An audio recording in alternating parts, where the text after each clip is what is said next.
is midnight, Greenwich Mean Time. And this is News Desk in the BBC World Service. John Stone with the news. The Soviet elections that are the cornerstone of Mr. Gorbachev's political reforms are now underway. Security forces in the Yugoslav province of Kosovo have sealed off a town at the center of violent protests. The People's Congress in China has criticized the Prime Minister over the government's handling of economic problems. The Afghan government says the guerrillas are using tanks in the drive against Jalalabad. Voting has begun in the Soviet Union's elections for the new Congress of People's Deputies, and for the first time, most voters will have a choice of candidate. In the final hours of the campaign in Moscow, there was another big rally in support of the city's former Communist Party chief, Mr. Boris Yeltsin. Big victories are expected for candidates of the nationalist movements in the Baltic republics of Latvia, Lithuania and Estonia. The chairman of the Central Electoral Commission told Soviet television viewers that the future of the policy of reconstruction depended on the way it went. In the Soviet Baltic Republic of Latvia, thousands of people have been paying tribute to victims of repression under Stalin's rule. More than 50,000 people are reported to have attended a rally organized by Latvia's Popular Front in the capital, Riga. The Soviet news agency TASS said the meeting was held in memory of the 40,000 Latvians who were deported to the Soviet Far East in 1949. There was a similar rally in neighboring Estonia. After a day of battles with ethnic Albanians, security forces in the southern Yugoslav province of Kosovo have sealed off the town of Uroševac. Police reinforcements closed all roads into Uroševac and were patrolling the streets after demonstrations described as the most violent of the 3 days of unrest. The trouble erupted when protesters trying to march on the local Communist Party and government headquarters hurled bricks and stones at riot police, who responded with tear gas. Meanwhile, the Kosovo authorities have imprisoned for up to 2 months scores of people who stayed away from work in protest of the constitutional changes. Delegates to China's National People's Congress have been criticizing the country's Prime Minister, Mr. Li Peng, over government policies to deal with inflation and economic problems. Delegates at the annual session in Peking spoke of the government's economic policy as being vague, misguided and out of control. They said some measures aimed at reducing China's inflation rate of 18.5% were not specific enough. They could amount more to words than deeds. The Afghan government says the guerrillas attacking the eastern city of Jalalabad have for the first time been using tanks. A government spokesman, reporting intensified shelling by the guerrillas of Jalalabad and its airport since Thursday, did not say whether the tanks had been captured from Afghan forces or supplied by Pakistan. The spokesman also reported increased attacks by the guerrillas against the southeastern city of Kandahar. The leader of the Palestine Liberation Organization, Mr. Yasser Arafat, has called for a united Arab strategy for peace talks on the Middle East. He was speaking after talks in Egypt with President Mubarak and King Hussein of Jordan about ways of keeping up the momentum towards a Middle East settlement. A call for Arab unity was also made by King Hussein, who said the 4 members of the recently formed Arab Cooperation Council, Jordan, Iraq, Egypt and North Yemen, will boycott any future Arab summit unless Egypt is allowed to rejoin the League. After a political crisis in Sudan lasting more than a month, 17 cabinet ministers have been sworn in, making up most of a new government of national unity. The new administration was formed after an ultimatum to the Prime Minister, Mr. Sadiq al-Mahdi, from army officers, demanding a broad-based government which would take steps to end the civil war in the south of the country. The South African Foreign Minister, Mr. Porter, has said that any release by his government of the black nationalist leader, Nelson Mandella, could lead to a new outbreak of unrest in South Africa. He was speaking a day after the British Prime Minister, Mrs. Thatcher, again urged Pretoria to free Mr. Mandela. You're listening to the World Service of the BBC. And now, with reports from our correspondents on some of those stories, here's Sandy Walsh. For the first time since the early years of communist rule, Soviet voters, or most of them, have a choice of candidates in an election. The voting is for a new Congress of People's Deputies, and both the institution and the rules for selecting its members have been revamped as a key element in Mr. Gorbachev's reforms. Jeremy Harris sent this report from Moscow. For the first time ever, most Soviet citizens are going to their local polling station with a choice to make, without already knowing the outcome of the election. In fact, every voter has the right to complete at least 2 ballot papers, a white one for their local candidate and a blue one for their regional representative. For victory, a candidate has to obtain 50% of the vote. In constituencies where the field is large, a second round a fortnight later between the 2 frontrunners already seems on the cards. However, the principle of electoral choice, trumpeted as the major innovation of the new electoral system, is not being applied universally. In about a quarter of the constituencies across the Soviet Union, old methods have prevailed, with only one candidate. Nearly 90% of all contenders are members of the Communist Party. Traditionally in Soviet elections, the official turnout is high, 99%, and the results are announced quickly. But the complexity of the new system, plus a declared intention to enforce it scrupulously, may mean the turnout is lower and the results take longer.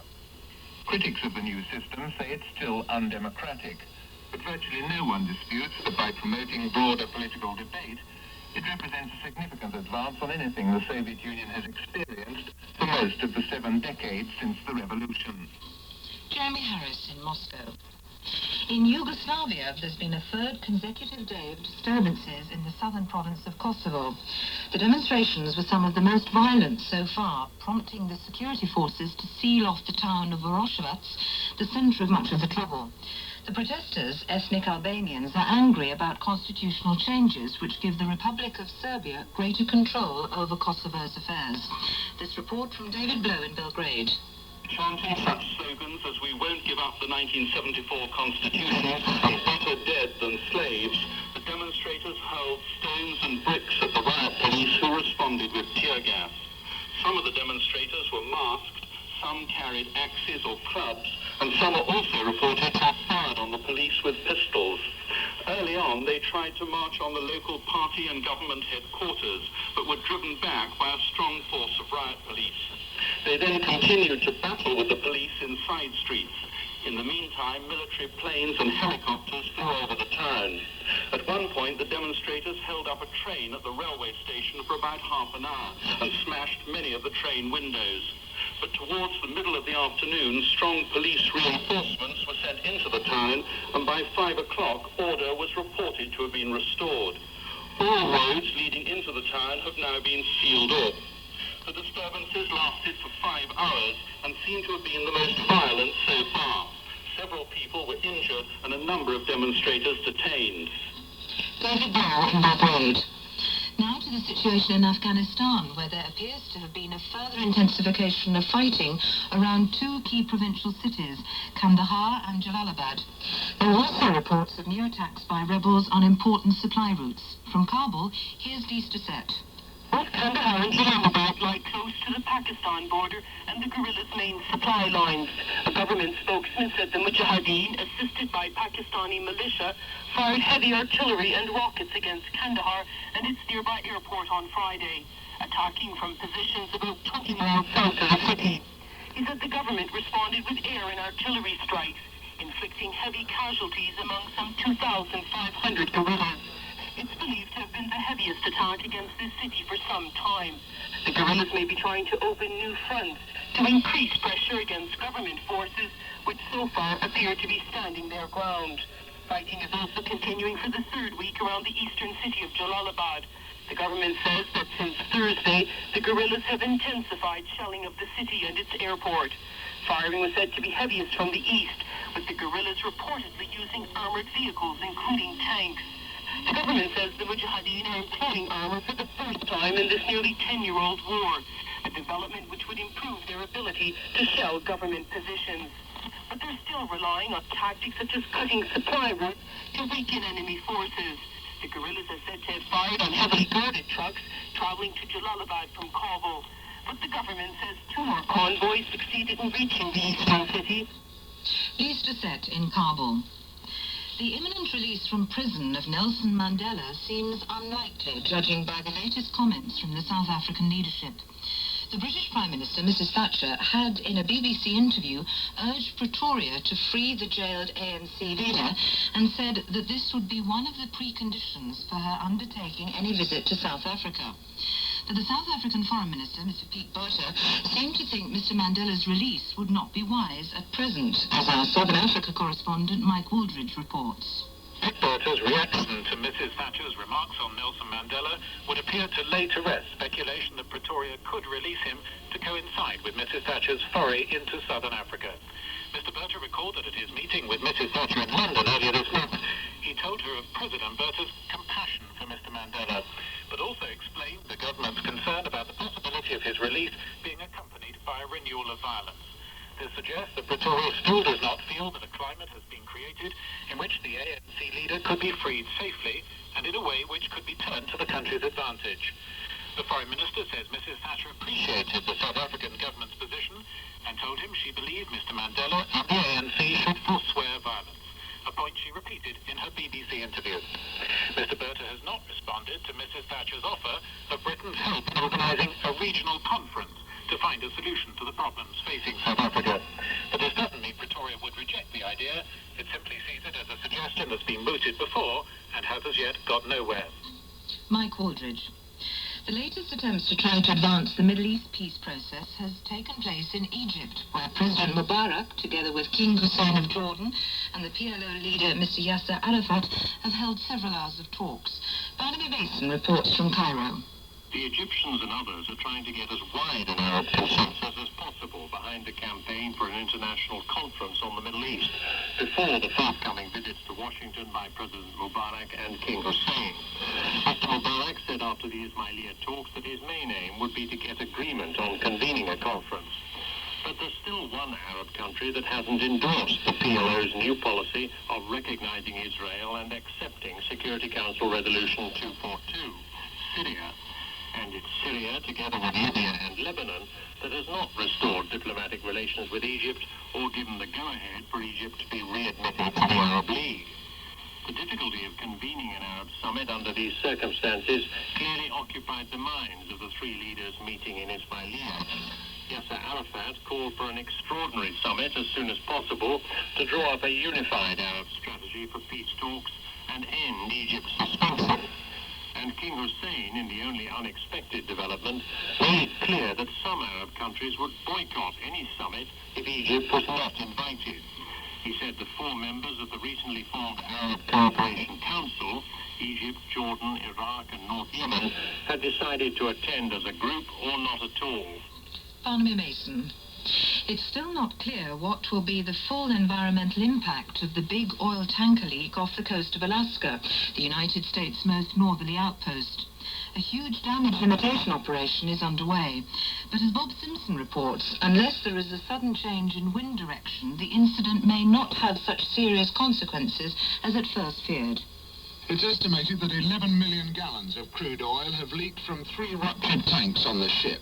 A Coast Guard spokesman said a short time ago that no more appear to be flowing from the tanker, aground on Bly Reef about 22 miles south of Valdez.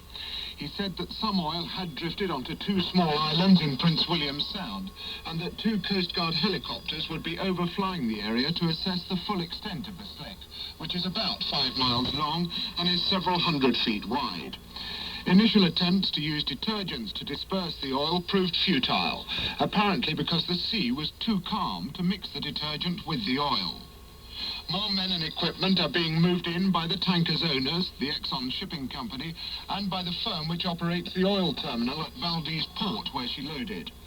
The port has been closed on the orders of the Coast Guard. Exxon have said they will take full responsibility for the incident, which they estimate will cost up to $4 million to clear up. A spokesman for the local fishing industry said that he thought the oil slick would remain offshore unless the wind changed. And he pointed out that the damage from the biggest oil spill the United States has suffered could have been worse. It has come between the 2 fishing seasons exploited in the area. Bob Simpson. There's been no explanation yet for the latest incident involving an American-operated Boeing airliner where a hole started to appear in one of its wings in mid-flight over the Pacific. The United Airlines flight with more than 300 passengers on board was forced to turn back after taking off from the Philippines on its way to Japan.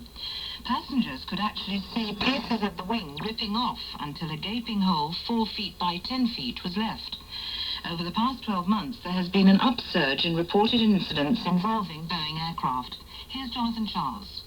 A Boeing spokesman said until more details of this latest incident became known, the company would not be making any comment, although he admitted it had been a troubled year for the aircraft manufacturer. Last month, 11 people were killed when a hole appeared in the fuselage of another United Airlines Boeing 747, this time over Hawaii. A faulty cargo door was blamed. In January,